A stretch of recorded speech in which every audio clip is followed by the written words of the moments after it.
తర్వాత చూస్తామన్నాడు. ఆంధ్రప్రదేశ్లో ఆ తెంపు కనపడలే.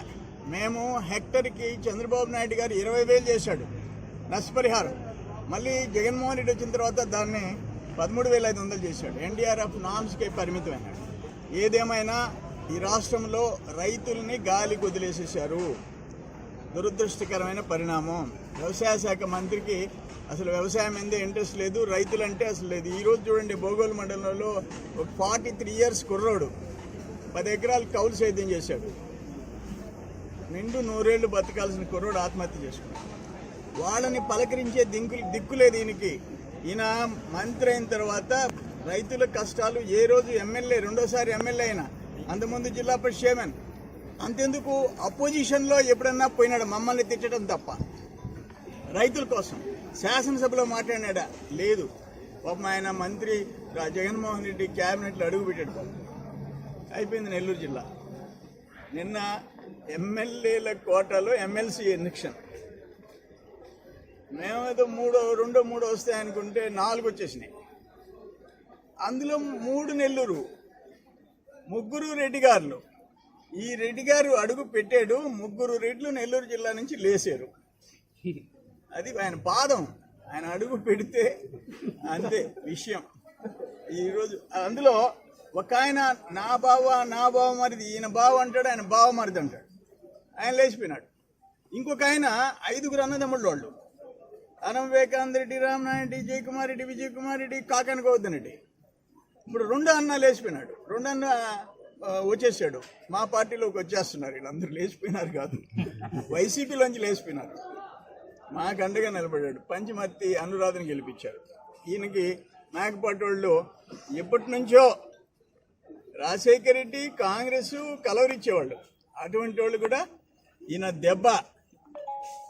ఆయన కూడా నాకు ప్రశాంతంగా ఉందయా ఈ పార్టీని వదిలిపెడితే అని చెప్పి మేకపాటి చంద్రశేఖర రెడ్డి చెప్పే పరిస్థితి వచ్చింది. ఏమైనా కాకానికి అభినందనలు.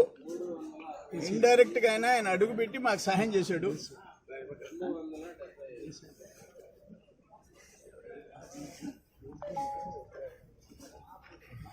ఇప్పుడు మా బీసీ నాయకురాలు పంచమర్తి అనురాధిని హీరోయిన్ ఆమె ఈరోజు. ఎందుకంటే ఆ రోజు జగన్మోహన్ రెడ్డి ఒక మాట చెప్పాడు 2019 మే 23. అదంతా భగవంతుడు స్క్రిప్ట్, దేవుడి స్క్రిప్ట్ అన్నాడు. 23 మంది అయిపోయిందంటే పరాకాష్ట. నిన్ను పెంచి పోషించిన నీ తోడేరులో నీ మట్టి గ్రావెల్ ఆశ వల్ల 6 మంది బిడ్డలు ప్రాణాలు పోగొట్టుకునే పరిస్థితి వచ్చింది. వాళ్ళు ఆ రోజు ఆ తల్లులు ఏడుస్తూ కూర్చున్నారు. ఈ చెరువులో 20 అడుగులు 30 అడుగులు గుంటలు పెట్టి మా బిడ్డలు ప్రాణాలు పోగొట్టుకున్నాడని చెప్పుకునే పరిస్థితి వచ్చింది. ఏదేమైనా అయ్యా, ఆ దేవుడు 4 ఏళ్లకే మీకు తిరిగి రాసేసాడు. జగన్మోహన్ రెడ్డికి ఇంకా చాలు నీ పరిపాలన అని చెప్పే పరిస్థితి వచ్చింది. చంద్రబాబు నాయుడు గారు ముఖ్యమంత్రి కావాలనే తపన ప్రజలు కనిపిస్తుంది. ఈ రేపు 2024లో విజయాన్ని ఆ దేవుడు కూడా ఆపలేడు. అది కాదు పాపం, బావలు అన్నలు అందరూ ఫ్రెండ్స్ వెళ్ళిపోయారు. ఆయన సొంత పార్ట్నర్ దేంట్లోనైనా సరే, గోవా నుంచి మందు తెచ్చినా సరే, ఎక్కడ ఏం వ్యాపారం చేసినా శ్యాంప్రసాద్ రెడ్డి, కాకాని వాళ్ళిద్దరూ తోటి ముద్దాయిలు, దోపిడీలో భాగస్తులు. ఆయన్ని ముంచేశాడు. కనీసం ఓట్లు జరిపి మంత్రి అయిన దానికి నీ సొంత తోటి ముద్దాయికి గ్రాడ్యుయేట్స్ ఓట్లు జరిపించాలి. ఆ సర్వేపల్లిలో ఇక్కడ 3 వదిలిపెట్టిపోయినారు. ఇక్కడ ఒక నీ తోటి పార్ట్నర్ని ముంచేసినాడు కాకాని గోవర్ధన్ రెడ్డి. ఇది ఆయన చరిత్ర.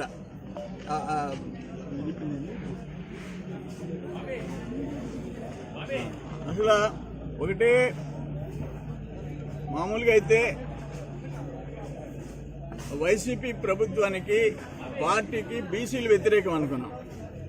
ఈరోజు వాళ్ళకంటే ముందు రెడ్లు దూసుకుపోతున్నారు. జగన్మోహన్ రెడ్డికి వ్యతిరేకంగా, వైసీపీకి వ్యతిరేకంగా, వాళ్ళ ప్రభుత్వానికి వ్యతిరేకంగా. రెడ్లు కూడా మిగిలేదట్లేరు. మీకు టోటల్ తుడిచిపెట్టుకుపోయే పరిస్థితి రేపు 2024లో నేను చెప్పిన లెక్క వై నాట్ 155? అంటే మేము ఆశకు పోము, అత్యాశకు 175 అనము. మేము ప్రజాస్వామ్యంలో ప్రతిపక్షం ఉంటేనే ప్రజాస్వామ్యం బతకద్దు అనేది మా పాలసీ. అందుకని వై నాట్ 155 అనేది ప్రూవ్ అయిపోయింది. అంతకంటే ఎక్కువ సీట్లు వచ్చే పరిస్థితి ఈరోజు వచ్చింది. Okay, thank you.